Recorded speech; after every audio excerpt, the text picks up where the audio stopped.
সরকার বিরোধী আন্দোলনের সময় আইনজীবীদের মারধর ও হত্যা চেষ্টা মামলায় আওয়ামী লীগ সমর্থক ৭০ আইনজীবীকে কারাগারে পাঠিয়েছে আদালত। তবে জামিন দেওয়া হয়েছে ঢাকা আইনজীবী সমিতির সাবেক সভাপতি আবু সাইদ সাগর ও ৯ নারী আইনজীবীকে। ঢাকা মহানগর দায়রা জজ জাকির হোসেন গালিবের আদালত এই আদেশ দেয়।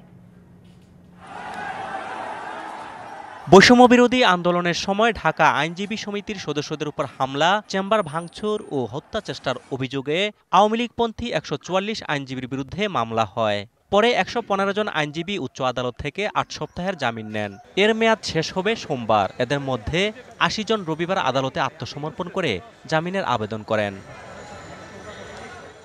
শুনানি শেষে ৭০ জনকে কারাগারে পাঠানোর আদেশ দেয় আদালত। তবে জামিন পেয়েছেন ঢাকা আইনজীবী সমিতির সাবেক সভাপতি আবু সাইদ সাগর ও ৯ জন নারী আইনজীবী।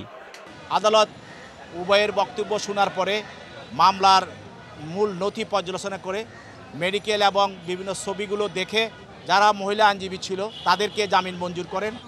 আর ৮৩ জনের মধ্যে প্রায় ১১ জনের জামিন মঞ্জুর করেন। আর বাকি ৭২ জন আসামিকে তিনি সিডব্লিউ মূলে জেল হাজতে প্রেরণ করেন। নারী আইনজীবীদের জামিনে ক্ষোভ জানান বিএনপিপন্থী আইনজীবীরা।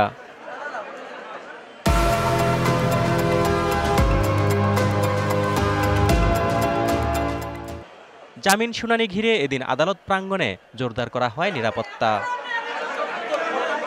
অজিত সরকার, ডিবিসি নিউজ, ঢাকা।